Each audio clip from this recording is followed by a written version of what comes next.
Quick take by Bloomberg. I'm Stella Ko in Seoul, South Korea. North Korea announced that it is severing all communication lines to South Korea, including a leaders hotline that was restored in 2018.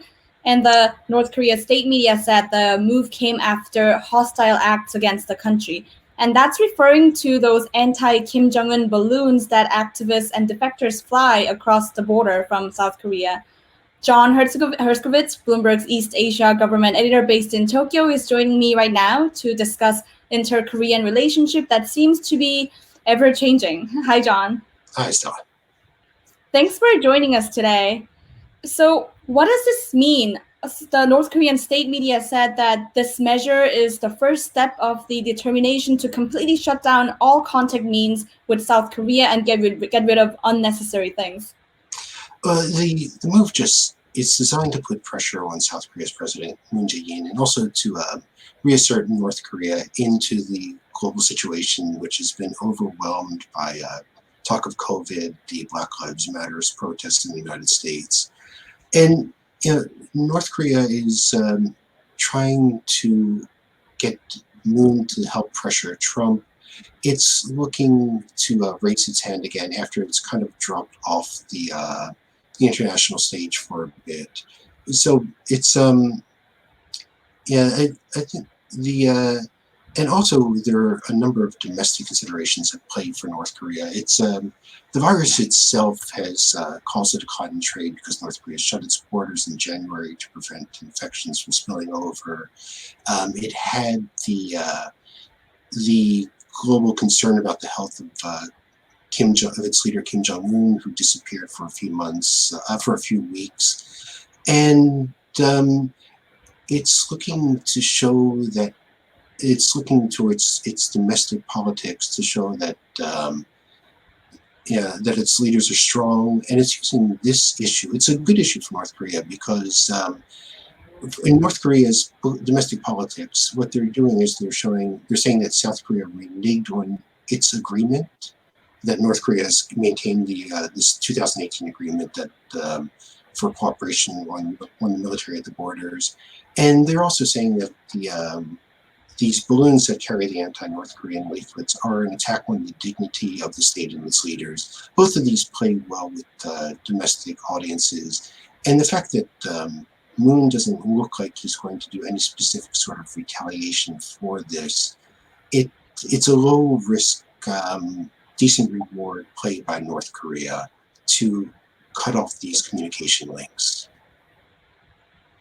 Yeah, so the timing of this happening right now was really interesting to me. So several defectors that I have talked to told me that the authorities are already aware of the outside culture and information coming into the country, and a lot of them, which can be Korean dramas, movies, or even YouTube beauty tutorials, are being sold in USB sticks or DVDs in the black markets or marketplaces in the country. So why do you think it's especially upsetting this time? This has been happening for decades. The balloons have been flying. The balloons are just a decent pretext. I mean, when I was covering Seoul about a decade ago, 2008, these balloons were going over the border at that time. And at that time, they're actually, the activist groups, which included North Korean defectors, are actually putting currency in there, US dollars and Chinese yuan, so that they would encourage people to actually open up the balloons to get the money so that they could look at the messages. The one thing at that time, when the messages a decade ago came at a time when there were worries about Kim Jong Un, the leader's health, and raising questions about the leader's health really stirred the ire of Pyongyang. And I think the current messages as well, which may talk about the health scares with Kim Jong Un and his grip on power, are a little bit more troublesome than the typical leaflets that have been sent over. So those sorts of messages are ones which I think hit a little bit harder and raise a little bit more ire in North Korea. Yeah, we want to touch back on Kim Jong Un's health and some of the contents that these balloons might contain later. But can you tell us about Kim Jong's Kim Jong Un's little sister, Kim Jong's role in this? The statements were signed by her. Yeah, no. The interesting thing about this is that it really shows that Kim Yo Jong, the younger sister of Kim Jong Un, is playing a more important role in the leadership, and especially with focus on South Korea. And in 2018, at the time of the Olympics, she was the first South Korean to go to the first North Korean to go to South Korea's presidential Blue House as a representative of the North Korean government. And she has been elevated in stature, specifically with South Korea, over the past several months, maybe in the past few years since 2018.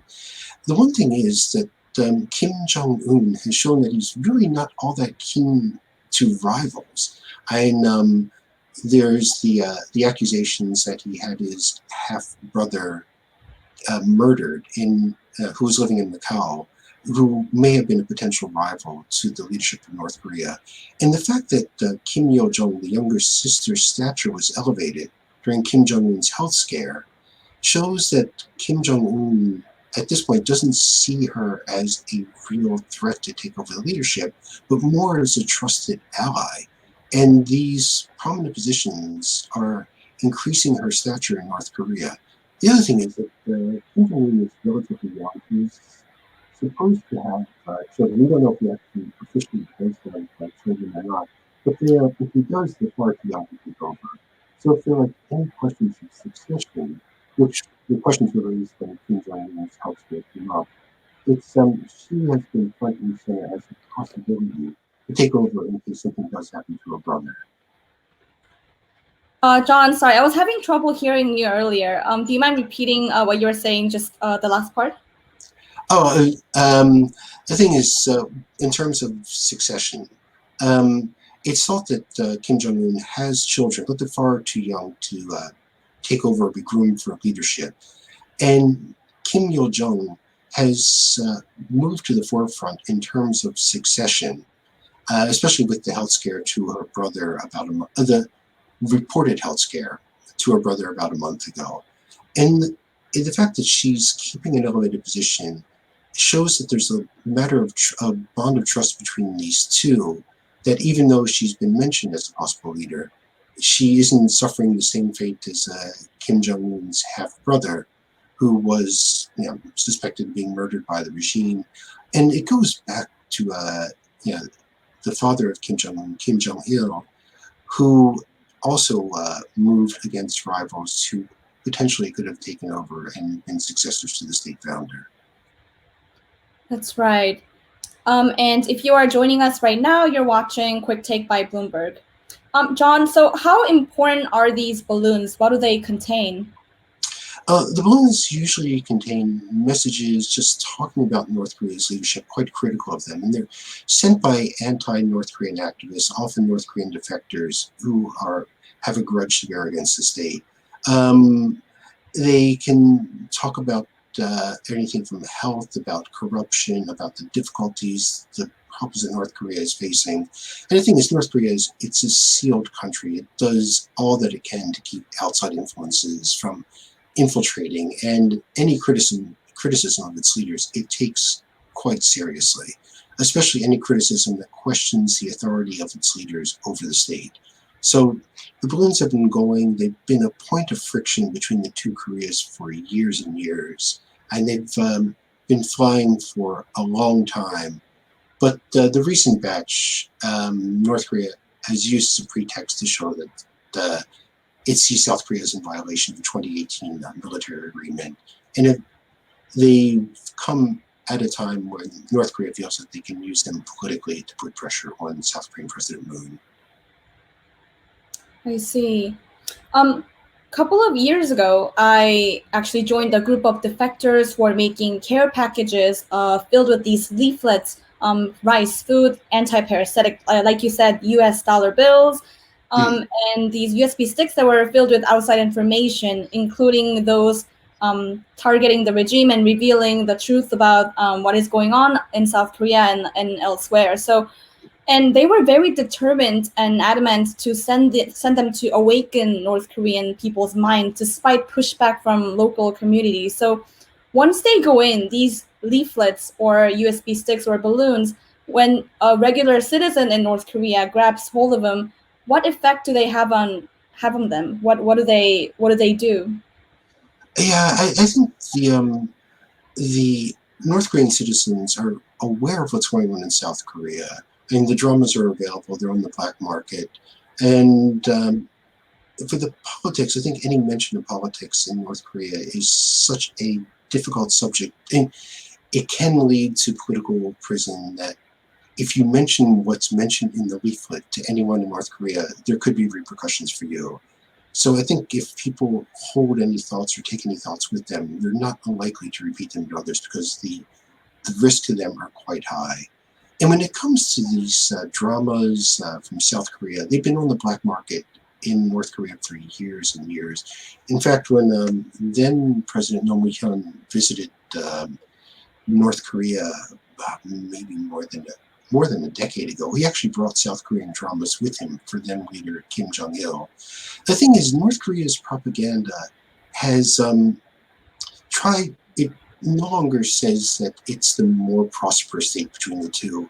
What it tries to do now is show that North Korea is the better protector of Korean culture and ways than South Korea. So these types of commercial, the flashy South Korean videos, for North Korea, they may be entertaining, but the message that North Koreans get at home is that we are the protectors of the Korean culture, not what you see in the South. So North Korea is trying to do its best to inoculate its population to what's going on in South Korea and differentiate between the two Koreas as to what they see as the correct path to follow. That is an interesting point. Protector of Korean culture. Yeah, you'll see it, and it's quite a bit in the domestic propaganda when it compares the two Koreas, and North Korea is no longer the richer of the two. It's the more righteous is not the appropriate word, but it's the more correct of the two.